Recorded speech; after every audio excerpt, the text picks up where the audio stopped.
Aha, here's our patient.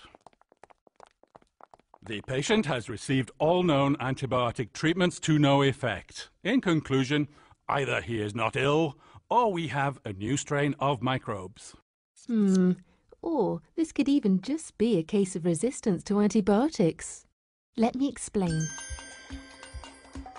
When the body is infected by bacteria, it attempts to defend itself in several ways, by increasing its temperature, but mainly by using its immune system.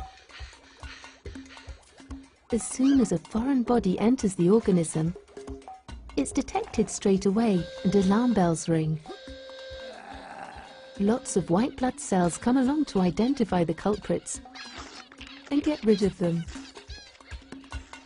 But sometimes these defenses are overwhelmed by bacteria. That's when the illness really begins. Luckily, since antibiotics were discovered, we can help patients protect themselves. These drugs destroy most bacteria or create a hostile environment for them.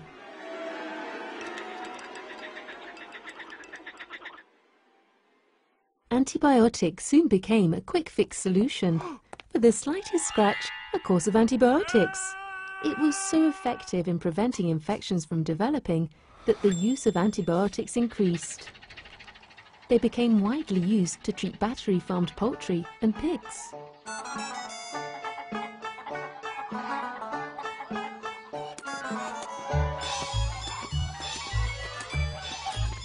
But before long, the illness returns.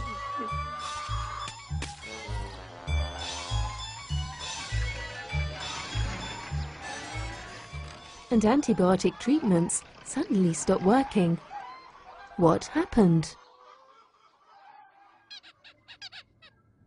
Well, before bacterial cells divide, they duplicate their genetic material. This material is composed of DNA. Portions of the long molecule can hold precise information on the activity and development of the bacteria. These portions are what we call genes. Each gene is composed of a sequence of 4 elements, called nucleotides, of which 2 are always matched in pairs because they're complementary. As DNA is copied very rapidly, errors in the copy frequently occur. These errors are called mutations. Most of the time, these mutations are of no consequence, but sometimes they can be harmful to the bacteria. However, with such a high number of mutations, some of these copy errors can result in resistance to antibiotics. When in contact with the antibiotic, the resistant bacteria will be the only ones to survive.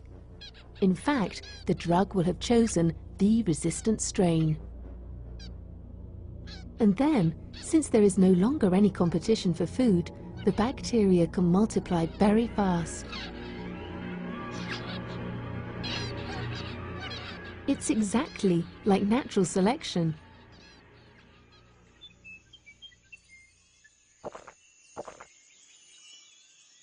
Individuals with the most favorable characteristics reproduce more than the others and will be able to continue to evolve.